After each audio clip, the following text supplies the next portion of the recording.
So magkakabit pala tayo ngayon ng Photon Toplander 2018. So ngayon pa lang tayo magkakabit ng ganito, Android head unit. Kakabit natin 9 inches with panel na. Yan, ito yung brand pala ng head unit na ikakabit natin. Niregalo lang kay sir. Ito pala si sir. Hello po sir. So yan. Ito yung yung sakyan ni sir. Yan, Photon Toplander 2018. Ngayon, ano pa lang tayo dito is bago pa lang tayo sa pagbabaklas ng ganito. So ngayon pa lang natin siya masusubukan. So bago pala tayo magbaklas, syempre chinek muna natin yung head unit na ikakabit natin, lalo na sa ano to, saan to online lang syempre. Ngayon chinek namin kanina, okay naman, working naman lahat ng touchscreen niya, yung touchscreen niya. So dito mag-check din tayo sa sasakyan, yung gauge niya. Ayan, check lang tayo dito sa mga indicator light niya dito sa panel gauge, kung may mga nakailaw or wala. Ayan, dito sa head unit check na rin natin kung working pa siya. So dito wala namang issue dito. Isa lang ni sir ng na magpalit. So concern lang din daw ni sir kasi yung sa waist. Check din natin yung sa steering controls niya kung mapapagana natin. Kaya working naman sa steering controls. Hazard, check din natin, working naman. Yung signal lights, okay. Volume, okay pa. Aircon, try din natin, working naman. Ito rin pala, may reverse camera din pala to, stock na reverse camera. So yung sa stock na reverse camera, check na rin natin kung mapapagana ba sa sa aftermarket na mga stereo, lalo dito sa head unit na ikakabit natin. So yun lang, baklasin natin to, pakita ko sa inyo kung paano natin to may babaklas.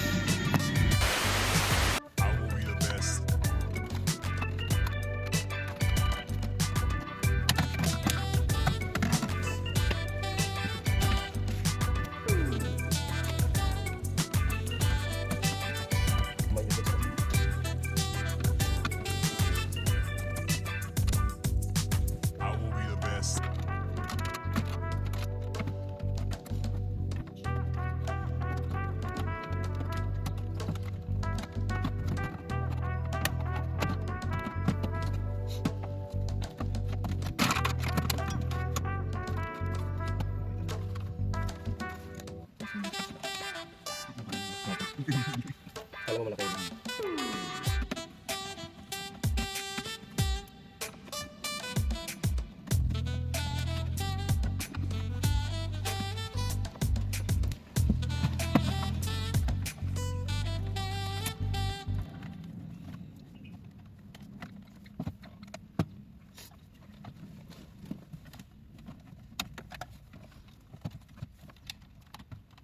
Yung ba sir, yung nagbigay sa inyo na to? Naka-ganto rin? Hindi. Iba Binigyan niya lang ako, talaga subukan ko Kasi kotse niya hindi naman. Feel ko extra niya lang yun Kapain niya yun Oo. Feel ko extra. Iba ang isip. Ito yung likod niya. 2,000 years later. So ito, tapos na rin natin i-connect lahat ng mga wiring, lahat ng mga pati yung panel, yung reverse camera, natin siya, na-integrate natin yung reverse camera niya na stock, tsaka yung steering wheel control.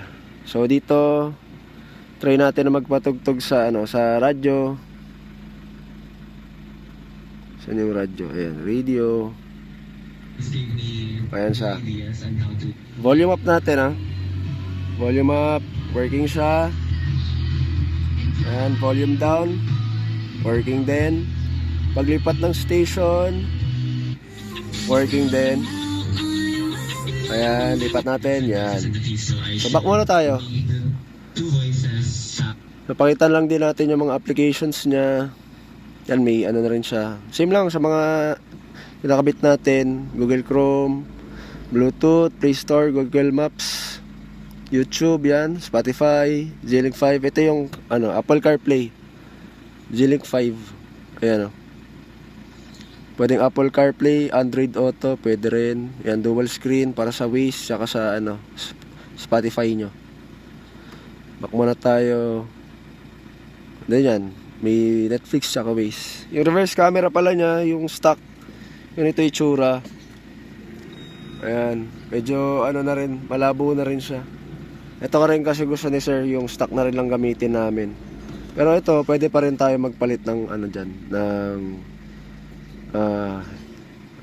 reverse camera niya para dito talaga sa head unit. Mas maganda bago na, ikabit natin para mas malinaw. Ito kasi malabo na talaga.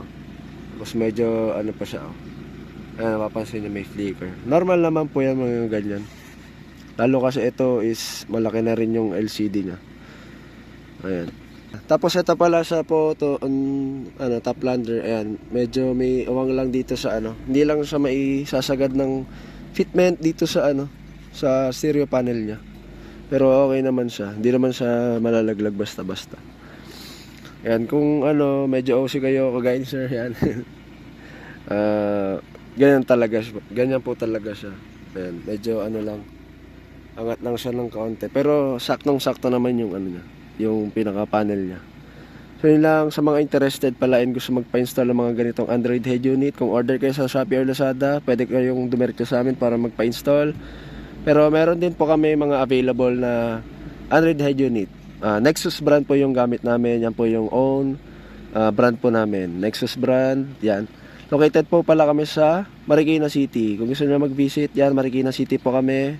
And para sa gusto magpa-install and magpa-appointment, message nyo lang po kami sa Facebook page namin, Nexus Android Head Unit Marikina City Branch.